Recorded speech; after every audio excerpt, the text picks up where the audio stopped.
Ayer vimos los primeros casos de una vacunación todavía testimonial en las residencias de mayores, pero el objetivo, como decíamos, es inmunizar prácticamente a toda la población a lo largo de este año. ¿Y todo eso dónde va a recaer? Bueno, pues sobre el personal sanitario, enfermeros, enfermeras, médicos, médicas de la atención primaria.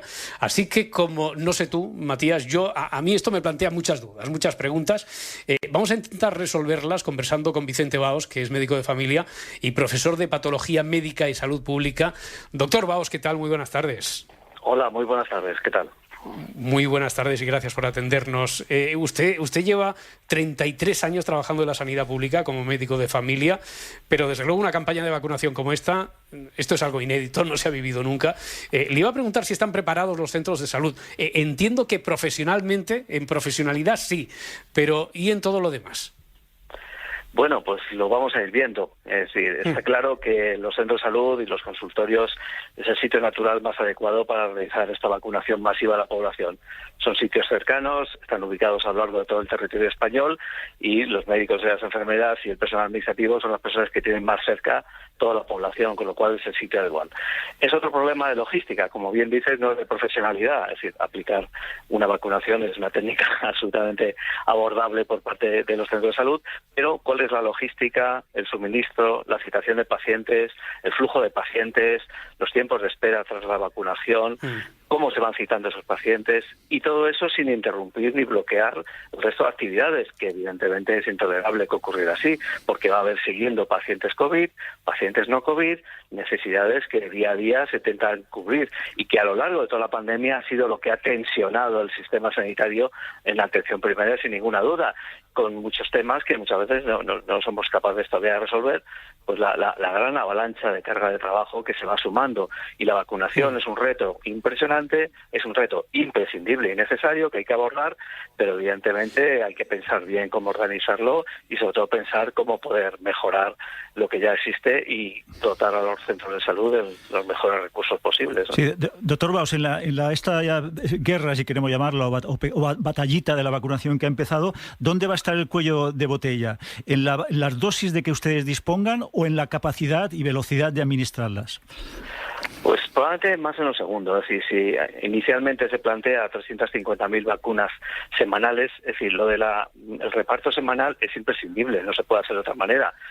Piensen ustedes que según una única fábrica en Europa, en este momento, ya veremos cuando lo de Moderna está autorizada y se pueda sumar, aunque es la misma tecnología, que haga síntesis de RNA, que la capsule, que prepare la vacuna, que la ultracongele y que la reparta, evidentemente no puede llegar de forma masiva a todos los lugares a la vez, sino que tiene que ser progresivo. Y ya es una cantidad impresionante la capacidad de fabricar ese número.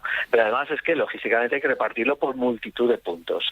Cuando pasemos la primera fase de residencias y personal sanitario, que en el fondo es un grupo concreto y localizado, todos estamos localizados en hospitales, en centros de salud, eso en principio no es un problema de administración y de logística, se puede centralizar, pero además cuando empezamos a extender a la población inicialmente mayor y enferma y luego se vaya extendiendo a toda la población. Es decir, no ha habido nunca una vacunación universal, digamos, que intente abordar a toda la población y incluso a aquellas personas que no van habitualmente al sistema sanitario público. Es decir, porque se está hablando de que los únicos puntos autorizados van a ser los centros de salud públicos, incluso para la gente que utilice la sanidad privada. Pues evidentemente es el reto organizar todo eso de una manera ordenada, paciente, lenta, muy lenta. Es decir, me gustaría insistir en ello, es decir, que no se puede poner la gente nerviosa de que a mí me han dado cita para dentro de un mes para ponerme la primera dosis. Piensen ustedes que además doble dosis, es decir, en principio va a pasar por los centros de salud españoles 2 veces la inmensa mayoría de la población española.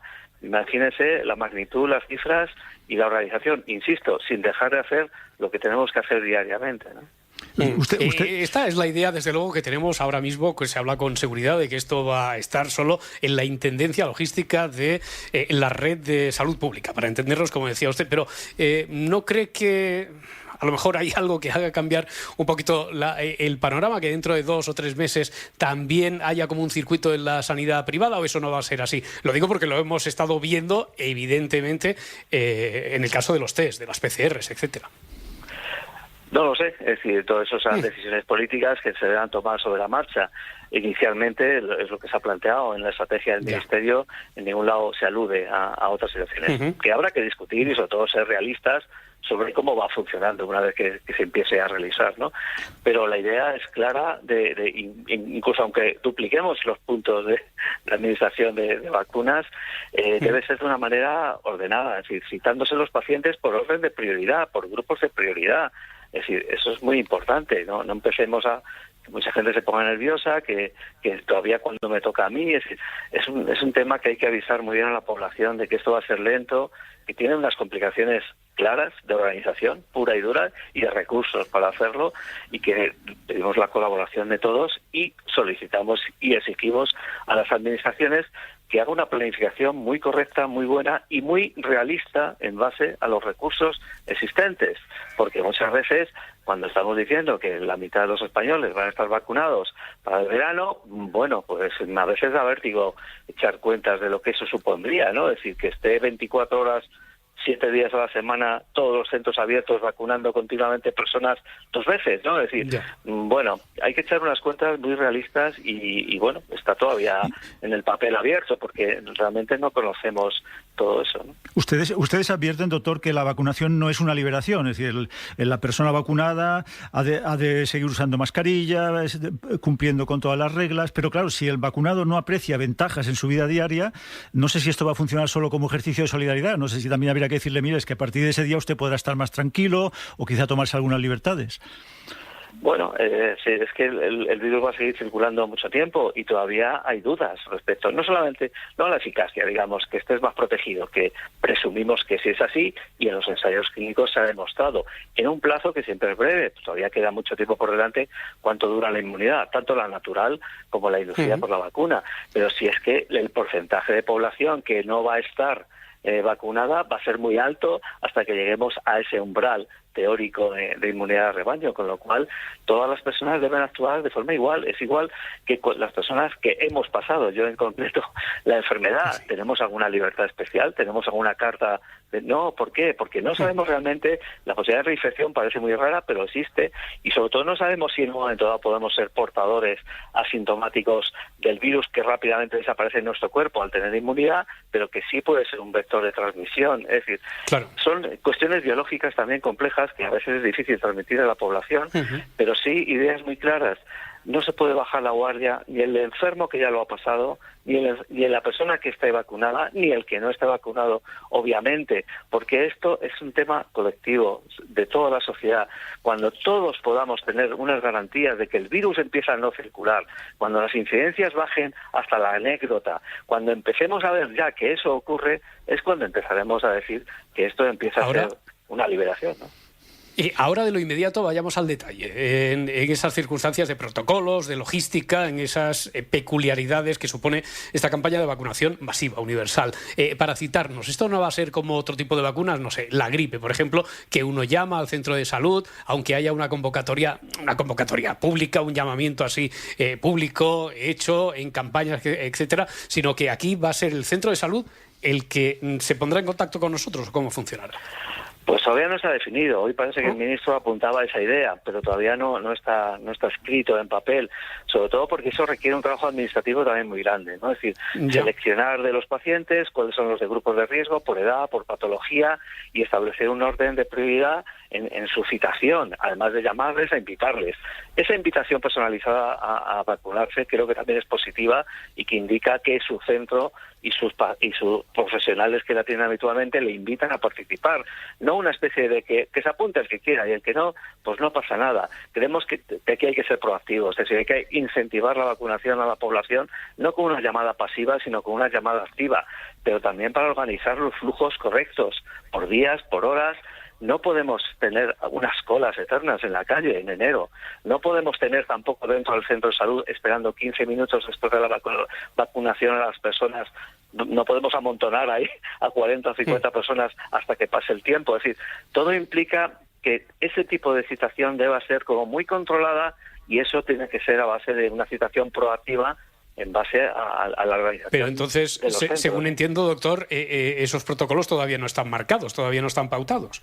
No, porque hasta ahora solo se ha centrado en sanitarios y gente, residentes y profesionales de residencias, pero respecto a la población general, insisto, primero pacientes mayores de 60 años, etcétera, etcétera, todavía no están los detalles finos que realmente son muy importantes, ¿no? ¿Y deberían estarlo ya, doctor, dado lo avanzado que está el reparto de la vacuna? Bueno, no está avanzado el reparto de la vacuna todavía, porque ya ves, incluso el primer día llegan un día más tarde, ¿no? Es decir, creo que se está trabajando en ello, evidentemente, y tiene que ser un tema muy bien pensado, muy bien calculado, muy bien garantizado, pero también pensar que a lo mejor dentro de un mes o menos se suma una cantidad enorme de vacunas de Moderna, ¿no? De la otra vacuna disponible en breve. Con lo cual, los repartos, las cantidades, a lo mejor es que hay muchas vacunas, pero a lo mejor es que no hay mucho personal para administrarla, que me temo que eso puede pasar, ¿no? Porque los recursos que tenemos son escasos desde hace tiempo y se sigue notando. Y ahora es una tarea, insisto, añadida sobre las tareas comunes, que habrá que ver cómo se organiza. Es decir, porque, insisto, no pueden estar los centros 24 horas al día, 7 días vacunando. Tenemos que poner unos límites y ser realistas en esa disponibilidad. Porque hablando de recursos, por ejemplo, no ha empezado todavía la vacunación como tal, la masiva. ¿Usted de media cuántos pacientes ve al día, doctor? Bueno, en ese momento, citados telefónicamente y de visita, aproximadamente casi 50 a 55 personas, de los cuales algunas de las que yo en mi entrevista detecto algún problema que debo ver en directo, el paciente acude al centro para valorarlo in situ, no solo en teléfono, ¿no? Es decir, y eso es un volumen de trabajo importante. Quiero insistir en que el trabajo de vacunas es fundamentalmente un trabajo de enfermería. Es decir, las enfermeras están ya muy a tope de trabajo, en parte del seguimiento del COVID, en la realización de sus tareas propias, en las visitas a domicilios de ancianos inmovilizados y en la vacunación de la gripe, que todavía no ha acabado, para recordarlo, y que se sigue vacunando. Imagínense ahora, de nuevo, que haya que citar 50, 60 pacientes cada mañana y cada tarde en los centros de salud para administrar la nueva vacuna. Es decir, vamos a ver dónde sacamos el tiempo y la gente. Es decir, no espero que pongan ningún refuerzo personal, porque no existe y no hay, parece, pero sí pediría un refuerzo administrativo. Es decir, porque además de la vacuna no es solamente inyectar una inyección. Por cierto, la vacuna hay que prepararla en el día, hacer las diluciones para sacar las dosis individuales que tienen un tiempo de duración. Es decir, en el centro de salud, en una nevera normal, la vacuna, una vez descongelada, no puede estar más de 5 días. Por eso el reparto semanal es lo lógico, ¿no? Para administrar en los 5 días laborables, ¿no? Pero es que además hay que registrar, hay que dar una tarjeta de vacunación con el lote específico el día de vacunación. Hay que citar al paciente 21 días después de nuevo para que vuelva por el mismo circuito. Hay que explicar a los pacientes que preguntan, pacientes que me estoy mareando, paciente que, es decir, es que no es solo una máquina o un robot que pasa brazos y clava agujas. Es decir, con lo cual el tiempo es muy importante. La última, Matías, que tampoco queremos interrumpirle por estarle más al doctor, que nos ha hablado del nivel de exigencia que requiere ahora mismo el trabajo que tiene. No, muy breve. Habla usted de incentivar, que siempre es mucho mejor que obligar. Ha hablado también de una carta, ahora mencionaba tarjeta de vacunación. Acabaremos con un pasaporte sanitario, es decir, ¿será el mejor incentivo saber que en determinados lugares nos van a pedir este certificado de vacunación? Pues mi opinión es negativa hacia el pasaporte inmunitario, porque, insisto, esto es un problema global de la sociedad. El que haya tenido la ventaja de ser vacunado antes, o no la desventaja, sino la desventaja de tener una enfermedad grave que le obliga a estar vacunado antes, debe seguir manteniendo una actitud solidaria y de forma igualitaria. Entonces, en ese sentido, creo que o ganamos todos o perdemos todos. Esa especie de crear una especie de privilegios laborales, privilegios para ir al teatro, me parecen ridículos y fuera de lugar, sino que debemos actuar como sociedad en conjunto, consiguiendo las máximas coberturas, porque todos nos beneficiamos de ellos, para normalizar nuestra vida social, económica, lo antes posible, en base a esa actitud global solidaria y de forma conjunta, ¿no? Porque usted personalmente estos días está haciendo de médico, pero también de psicólogo, casi de confesor. Imagino que además del incordio de los medios de comunicación, que les llamamos para informarnos, para pedirles consejo, etcétera, será un carrusel de preguntas de conocidos, familiares, familiares, de amigos, allegados y los pacientes que le preguntarán sobre cualquier peculiaridad en torno a la vacuna, ¿no? ¿Qué les dice? Sí, la pregunta fundamental ahora, ¿y usted se va a vacunar? Claro, los pacientes utilizan de referencia sus modelos más cercanos a nivel sanitario, ¿no? Y evidentemente sí, es importante dar un mensaje claramente favorable a la vacuna, porque no hay ningún motivo para hacer lo contrario por parte de todos los sanitarios, aunque haya gente que tenga sus dudas, o que tengamos discusión científica sobre algunos aspectos no resueltos sobre las vacunas. Pero evidentemente las vacunas han pasado ya los filtros iniciales y tienen una garantía de seguridad suficiente y de eficacia para incentivar la vacunación. Evidentemente los modelos sanitarios son importantes, es decir, tenemos que transmitir un mensaje positivo y, por supuesto, participar en la vacunación como todos los demás, ¿no? Con eso nos quedamos. Doctor Baos, Vicente Baos, médico de familia, profesor de Patología Médica y Salud Pública. Le agradezco muchísimo el tiempo que nos ha dedicado. Muchas gracias y feliz año. Encantado, muchas gracias a ustedes. Un placer, gracias.